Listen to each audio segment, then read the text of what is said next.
નમસ્તે વિદ્યાર્થી મિત્રો, આપણે ધોરણ 9માં વિષય સામાજિક વિજ્ઞાન એમાં આપણે 15મો પાઠ જળ પરિવહનની જે વાત કરતા હતા. જળ પરિવહનમાં જે આપણે હિમાલયની નદીઓ અને દ્વીપકલ્પ નદીઓ વિશે કદાચ પૂછાય, બાકી એ પાઠ કરો. આ જે અભ્યાસક્રમ છે કોરોનાને કારણે એ અભ્યાસક્રમ છે, એમાંથી જે પાઠ છે એમાં અમુક મુદ્દા છે એ કાઢી નાખેલા છે વિદ્યાર્થી મિત્રો. એટલે એમાં જે આપણે ખાસ જે હિમાલય નદીઓ અને દ્વીપકલ્પ નદીઓ વિશેનો અભ્યાસ કર્યા, પછી સરોવરો અને સરોવરની ઉપયોગિતા કઈ છે એ બધું બહુ કંઈ એમાં મુદ્દા છે એ પૂછાય એમ નથી. નદીઓનું આર્થિક મહત્વ એ પણ કંઈ પૂછાય એમ નથી. નદીઓનું પ્રદૂષણ છે તો એમાં પણ ખાસ કંઈ પૂછાય. ટૂંકમાં એક પાઠ છે એ અમુક મુદ્દાઓ કાઢી નાખ્યા. આમ તો પાઠ જ આખો કાઢી નાખેલો હતો, પરંતુ નવો અભ્યાસક્રમ હમણાં પાછો આવ્યો એટલે એમાં પાછો જે જોયો એટલે ખ્યાલ આવ્યો આપણને. તો વિદ્યાર્થી મિત્રો, આપણે હવે 16મો પાઠ છે એ જોવાનો છે આબોહવા. 16મો પાઠ છે આબોહવા છે એ આપણે જોવાનું છે કે ભાઈ આબોહવા એટલે શું. આગળ જે આપણે ખાસ નદીઓ વિશેની જે ચર્ચાઓ કરી એમાં પ્રમાણે આપણે જોઈએ કે આબોહવા કે ભાઈ આબોહવા એક વાતાવરણની લાંબા ગાળાની સરેરાશ જે પરિસ્થિતિ છે એ કહેવામાં આવે છે. કે આબોહવા કેને કહેવાય તો કે ખાસ જે વાતાવરણ છે એ વાતાવરણની લાંબા ગાળાની પરિસ્થિતિ. વાતાવરણ છે એની લાંબા ગાળાની સરેરાશ જે પરિસ્થિતિ છે એને આપણે શું કહીએ તો કે એને આબોહવા કહેવામાં આવે છે. તો સામાન્ય રીતે જે તે પ્રદેશ 35 થી વધુ વર્ષની વર્ષા ઋતુ છે એ ઉનાળો કે શિયાળાના સરેરાશ જે હવામાન છે એ હવામાનની જે પરિસ્થિતિ પરથી તેની આબોહવા છે એ નક્કી કરવામાં આવે. કેટલા વર્ષ? 35 વર્ષ સુધી. કેટલા વર્ષ સુધી વિદ્યાર્થી મિત્રો? તો કે ખાસ 35 વર્ષ સુધી જે એની એક ધારી પરિસ્થિતિ હોય, 35 વર્ષ સુધી તો કે એની જે એક ધારી પરિસ્થિતિ હોય એ પ્રમાણે તો કે ખાસ કરીને જોઈએ કે એના ઉપરથી એની આબોહવા છે એ નક્કી થાય છે.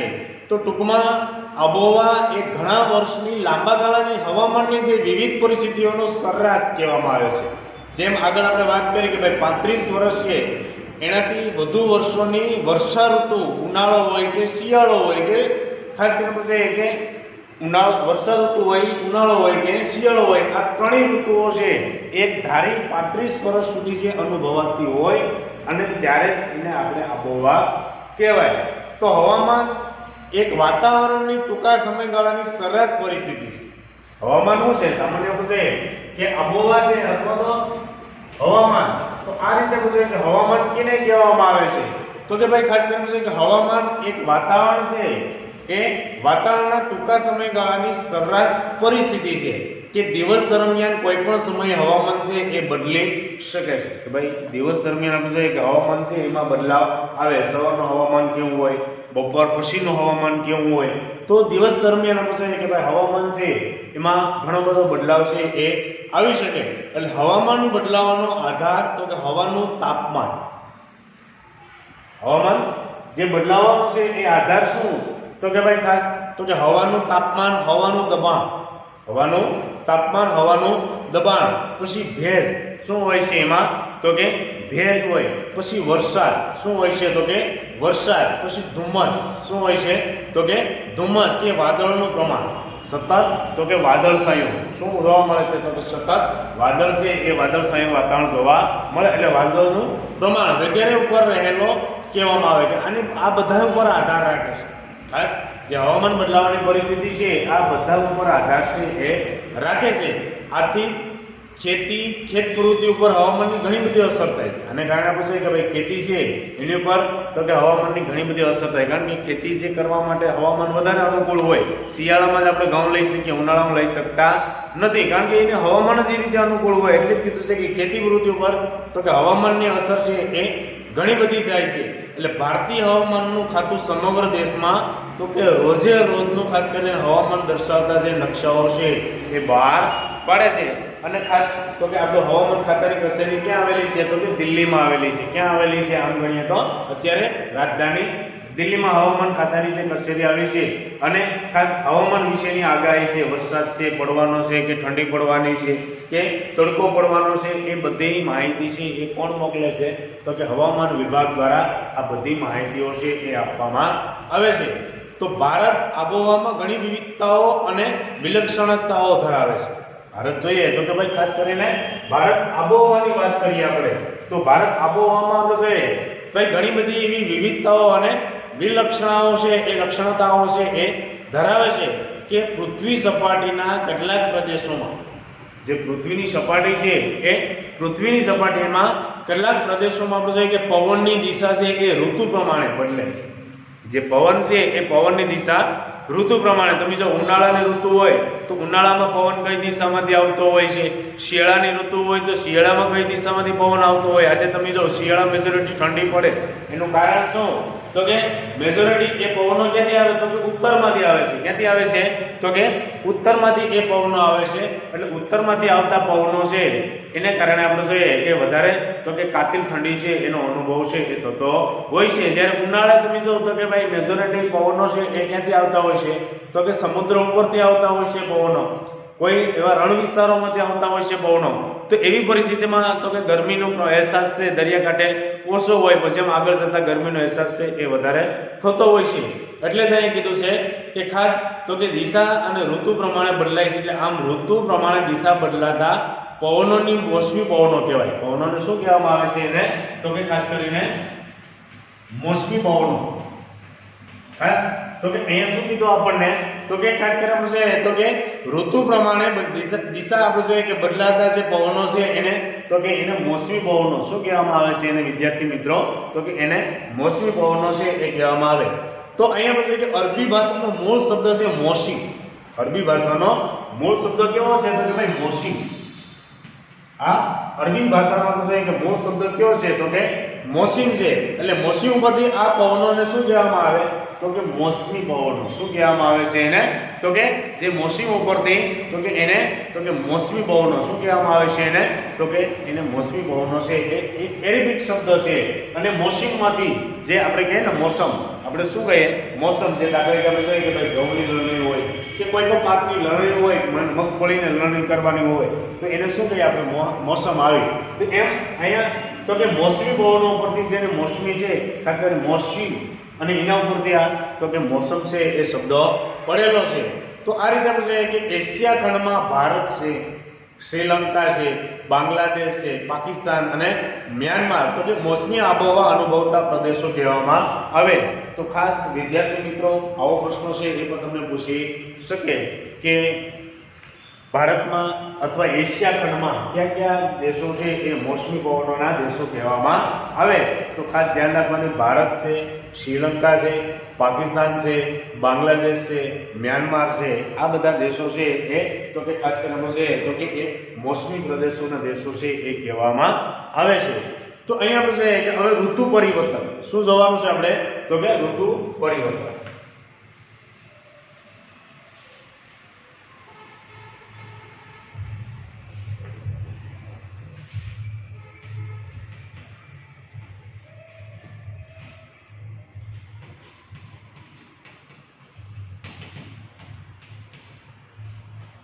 તો અહીંયા આપણે છે કે ભાઈ ઋતુ પરિવર્તન કઈ રીતે થાય? તમે જો શિયાળો, ઉનાળો, ચોમાસું આ જે ઋતુ છે એ પરિવર્તન થાય છે.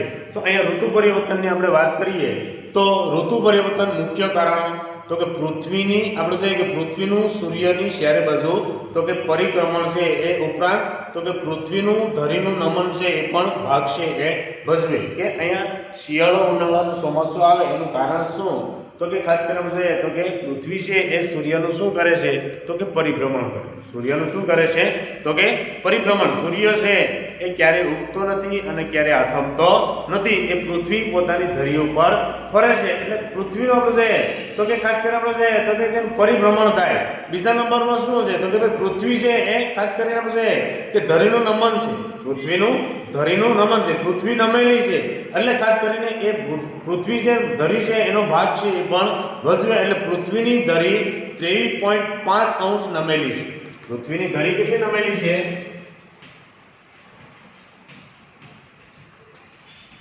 23.5 અંશ છે એ પૃથ્વીની ધરી છે એ નમેલી છે. પૃથ્વી છે એ સેજ પૃથ્વી ધરી છે એ નમેલી છે. કેટલી નમેલી છે? તો 23.5 અંશ છે એ પૃથ્વીની ધરી છે એ નમેલી છે. એટલે અહીંયા પૂછાય કે એક કક્ષાની સાથે તો કે 67.5 નો ખૂણો બનાવે છે. એક કક્ષાએ કેટલો બનાવે છે ખૂણો? તો કે 67.5 અંશનો તો કે એક ખૂણો છે એ બનાવે. 67.5 અંશ છે એ પ્રમાણે તો કે એનો ખૂણો છે એ બનાવે છે. એટલે પૃથ્વીના ધરી નમનને કારણે શું થાય છે? તો કે પૃથ્વીનું જે ધરી નમન છે એ ધરી નમનને કારણે તો કે ઋતુઓ થાય. શું થાય છે? તો કે એને કારણે જ ઋતુઓ થાય. શિયાળો, ઉનાળો અને ચોમાસું. આજે આપણે કે એશિયા ખંડમાં આવી ઋતુ છે એવી કોઈ બીજા દેશમાં કે બીજા ખંડમાં આવી ઋતુ જોવા મળતી નથી. માત્ર એશિયા ખંડમાં જ આપણે શિયાળો, ઉનાળો અને ચોમાસાની ઋતુઓનો અનુભવ થાય. પણ ખાસ અમુક એવા યુરોપના રાષ્ટ્રો છે એમાં બહુ ખાસ કરીને આપણે જોઈએ તો કે ઋતુઓનો બહુ કંઈ અનુભવ છે એ થતો નથી. કારણ કે આપણે જોઈએ કે ભાઈ પૃથ્વી છે એ રીતે નમેલી છે એને કારણે તો કે આપણે વધારે એની અસર છે એ જોવા મળે છે. તો વધારે સમય સૂર્યપ્રકાશ મેળવતા વિસ્તારોમાં ઉનાળો અને ઓછો સમય સૂર્યપ્રકાશ મેળવતા વિસ્તારોમાં શું કહેવાય? તો કે એને શિયાળો કહેવામાં આવે છે. એટલે ખાસ ધ્યાન રાખજો કે ખાસ કરીને જોઈએ તો કે સૌથી વધારે જે સૂર્યનું ગરમી મેળવે એની ગરમી મેળવે છે તો કે સૂર્ય છે એની ગરમી મેળવે એટલે શું કહેવાય? તો કે ઉનાળો. શું કહેવામાં આવે છે? ઉનાળો. અને ખાસ કરીને જોઈએ તો કે સૌથી જે ઓછી ખાસ કરીને જોઈએ તો કે ગરમી છે એ મળે અથવા ઓછો સૂર્યપ્રકાશ છે એ ત્યાં મળે એટલે શું કહેવાય? તો કે એને શિયાળો. શું કહેવામાં આવે છે? એને શિયાળો કહેવામાં આવે. અત્યારે વિદ્યાર્થી મિત્રો આપણે શિયાળો જો તો શિયાળામાં સૂર્યપ્રકાશ ઓછો હોય છે કારણ કે ગરમીનું પ્રમાણ ઓછું હોય છે. કારણ કે સૂર્યના કિરણો છે એ ખાસ કરીને તો કે ત્રાંસા હોય છે. કેવા હોય છે? તો કે ત્રાંસા એટલે ગરમી એટલી હોતી નથી. તો અહીંયા એ જ આપણને કીધું છે વિદ્યાર્થી, અહીંયા આપણને એ જ કીધું છે કે જ્યાં સૌથી વધારે સૂર્યપ્રકાશ છે એ મેળવતા વિસ્તારો છે એ ઉનાળો છે એ કહેવામાં આવે. સૌથી વધારે સૂર્યપ્રકાશ મળે એ વિસ્તારમાં તો કે ઉનાળાની પરિસ્થિતિ સર્જાતી હોય અને જ્યાં ઓછો સૂર્યપ્રકાશ મળે, જ્યાં સૌથી ઓછો સૂર્યપ્રકાશ છે એ મળે છે ત્યાં એને શિયાળો છે એ અનુભવાય છે. એટલે 22મી ડિસેમ્બરને સૂર્યના કિરણો તો કે મકર ઋતુ પર લંબ પડે છે. કેટલામી? તો કે 22 ડિસેમ્બર.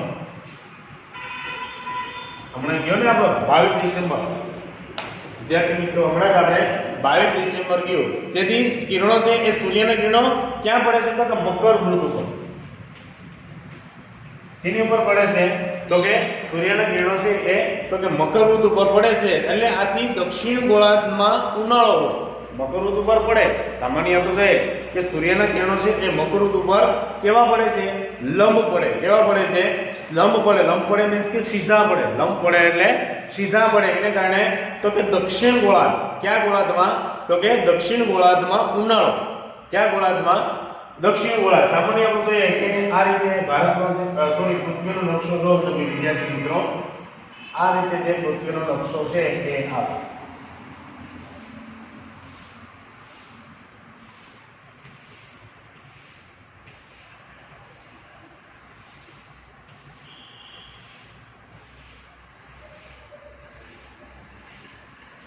આ આખી પૃથ્વી, આ ઉત્તર ગોળાર્ધ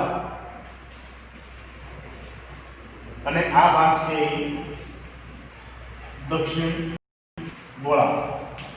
આ ભાગ છે દક્ષિણ ગોળાર્ધ, ઉત્તર ગોળાર્ધ અને ખાસ કરીને છે અને દક્ષિણ ગોળાર્ધ. તો આ રીતે આપણે કે આ ઉત્તર ગોળાર્ધનો ભાગ છે, આ દક્ષિણ ગોળાર્ધનો ભાગ છે. ઉપરનો ઉત્તર ગોળાર્ધનો ભાગ છે, આ દક્ષિણ ગોળાર્ધનો ભાગ છે. તો અહીંયા શું કીધું આપણને કે 22 તો કે મકર ઋતુ જે સૂર્યના કિરણો કેવા પડે? તો કે લંબ પડે છે. મકર ઋતુ પર લંબ પડે છે એટલે દક્ષિણ ગોળાર્ધમાં, ક્યાં ગોળાર્ધમાં? દક્ષિણ ગોળાર્ધમાં ઉનાળો અને ઉત્તર ગોળાર્ધમાં શું હોય છે?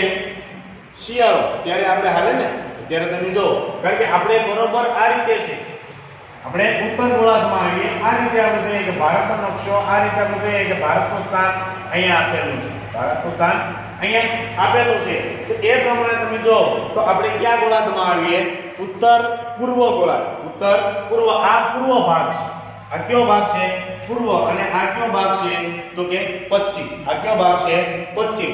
તો એ પ્રમાણે આપણે જોઈએ કે ઉત્તર પૂર્વ ગોળાર્ધ કેમાં આવીએ આપણે ઉત્તર પૂર્વ ગોળાર્ધમાં તો એ પ્રમાણે આપણે જોઈએ કે અત્યારે તમે જો ઉત્તર ગોળાર્ધમાં શું આવે તો કે શિયાળો આવે શું આવે છે તો કે અહીંયા શિયાળો આવે છે તો એ પ્રમાણે આપણે જોઈએ કે તેથી ભારતમાં રાત્રિ લાંબી અને ઠંડી હોય છે ભારતમાં રાત્રિ કેવી હોય છે લાંબી અને ખાસ કરીને ઠંડી અનુભવાય છે રાત્રિનું પ્રમાણ તમે જો લાંબુ દિવસ ટૂંકો રાત લાંબી હોય છે 6 વાગ્યાના દિવસ છે એ આથમી જાય અને સવારે તો કે 6 વાગ્યા પછી 6:30 7 વાગે દિવસ છે એ ઉગે એટલે રાત્રિ કેવી થઈ જાય છે લાંબી રાત્રિ કેવી થઈ જાય છે વિદ્યાર્થી મિત્રો તો કે રાત્રિ છે એકદમ લાંબી થઈ જાય છે કારણ તો કે અત્યારે તો કે ઉત્તર ગોળાર્ધમાં શિયાળાનો અનુભવ થાય એટલે રાત્રિ લાંબી થાય અને રાત્રિમાં તો કે ઠંડીનું પ્રમાણ હોય છે કેવાનું પ્રમાણ હોય છે તો કે અહીંયા ઠંડીનું પ્રમાણ છે અનુભવે તેવી જ રીતે 21મી જૂન એવી જ રીતે તો કે 21મી જૂન અહીંયા એવી રીતે જોઈએ તો કે ભાઈ 21મી જૂન છે એ કર્કવૃત તરફ સૂર્યના લંબ કિરણો ઉત્તર ગોળાર્ધમાં પડતા હોવાથી દિવસ કેવો થાય છે તો કે લાંબો છે અહીંયા 21 જૂન છે એ કર્કવૃતમાં થાય સૂર્ય કઈ દિશામાં જાય છે તો કે સૂર્ય ધીરે ધીરે તો કે એ ઉત્તર ગોળાર્ધમાં જાય કઈ દિશામાં જાય છે ઉત્તર ગોળાર્ધમાં જાય એટલે સૂર્યના કિરણો કેવા પડે અહીંયા તો કે સીધા લંબ પડે અહીંયા કેવા પડે છે લંબ એ પહેલા તો જોઈએ કે ભાઈ ઉત્તર ગોળાર્ધમાં 22 ડિસેમ્બરે કેવા પડતા હતા સૂર્યના કિરણો તો ખાસ કરીને આપણે જોઈએ કે અહીંયા આપણે જોઈએ કે આ સૂર્ય છે આવું છે તો કે સૂર્ય તો આ સૂર્યના કિરણો છે અહીંયા કેવા પડતા હતા ત્રાસા પડતા હતા એટલે શિયાળો શું અનુભવાય છે અહીંયા તો કે એ શિયાળો છે એ અનુભવાય પણ હવે કેવા પડે છે સૂર્યના કિરણો તો કે જેમ કર્કવૃત આવે એવી 21 જૂન એટલે કર્કવૃત આવે એટલે ધીરે ધીરે આપણે જોઈએ કે સૂર્યના કિરણો છે એ ઉત્તર ગોળાર્ધમાં તો કે સૂર્યના કિરણો છે એ લંબ પડવા લાગ્યા કેવા પડવા લાગ્યા છે લંબ પડવા લાગ્યા તો એને કારણે આપણે જોઈએ કે ખાસ તો કે સૂર્યના લંબ કિરણો ઉત્તર ગોળાર્ધમાં પડવાથી દિવસ છે એ ધીરે ધીરે કેવો થતો જાય છે તો કે લાંબો કે આપણે તમે જો કે ઉનાળામાં દિવસ છે એ ક્યારે આથમે તો કે 7 સવા 7 7:30 એ પ્રમાણે આપણે જોઈએ કે દિવસ છે એ આથમે એટલે દિવસ છે એ ખાસ કરીને તો કે લંબ છે એ થતો જાય છે તો એ પ્રમાણે આપણે જોઈએ કે ભાઈ ધરી પ્રમાણ અને કક્ષા પ્રમાણ ખાસ તો કે સૂર્યનો અને પૃથ્વીનો તમે જો તો કે ધરી પ્રમાણ અને કક્ષા પ્રમાણ છે એ ગતિની સીધી અસર તો કે માનવ જીવનના ખાસ કરીને જોઈએ તો કે ખોરાક છે પોશાક છે અને રહેઠાણ ઉપર એની સીધી અસર છે એ થતી હોય છે તો ભારત જેવા મોસમી આબોહવા ધરાવતા દેશોમાં કારણ કે ભારત કેવો દેશ છે તો કે મોસમી આબોહવા ધરાવતો દેશ છે આવો પ્રશ્ન પૂછાય તમને વિદ્યાર્થી મિત્રો કે ભારત ખાલી જગ્યા દેશ છે તો કે મોસમી આબોહવા અથવા ભારત છે ખાલી જગ્યા આબોહવા ધરાવતો દેશ છે તો કે મોસમી આબોહવા ધરાવતો દેશ છે એટલે અહીંયા પૂછાય કે ભાઈ ભારત છે એ મોસમી આબોહવા ધરાવતો દેશ છે એટલે ખાસ કરીને ઋતુ પ્રમાણે દિશા બદલાતા શિયાળો અને ઉનાળામાં મોસમી પવનો છે એ ઋતુગત તો કે હવામાન ઉપર વ્યાપક અસર છે એ કરે છે કે ભાઈ હવામાન ઉપર આપણે જોઈએ કે ભાઈ ઋતુગત એમ શિયાળો હોય ત્યારે તો કે ઠંડી હવા હોય ઉનાળો હોય ત્યારે તો કે ગરમ હવા હોય અને એ પ્રમાણે લોકોનો ખોરાક પોશાક છે રહેઠાણ છે એ પ્રમાણે જોવા મળે એટલે દરેક ઋતુના હવામાનને આગવા લક્ષણો હોય છે દરેક ઋતુ હોય શિયાળો હોય ઉનાળો હોય ચોમાસું હોય તો દરેક ઋતુઓ છે એને ખાસ કરીને પૂછાય કે એના આગવા લક્ષણો હોય છે સામાન્ય શિયાળાની ઋતુ શરૂઆત થાય તમે જો સવાર સાંજ ઠંડી પડે બપોરે તડકો પડે ધીરે ધીરે ઠંડીનું પ્રમાણ વધવા લાગે એ પ્રમાણે ઉનાળો આવે એટલે તો કે ખાસ કરીને સવાર સાંજ છે થોડુંક ઠંડી હોય પછી તડકોની શરૂઆત થાય ધીરે ધીરે પછી સવાર અને સાંજે તો કે ગરમીનું પ્રમાણ છે એ વધવા લાગે આથી જ આબોહવા મોસમી આબોહવા તરીકે ઓળખાય અને શું કહેવાય આબોહવાને તો કે મોસમી આબોહવા તરીકે ઓળખવામાં આવે તો વિદ્યાર્થી મિત્રો તમારા પાઠ્યપુસ્તકમાં એ વ્યવસ્થિત આકૃતિ આપેલી છે એ બરોબર જોઈ લેજો તો પણ તમને ખ્યાલ આવશે ઓકે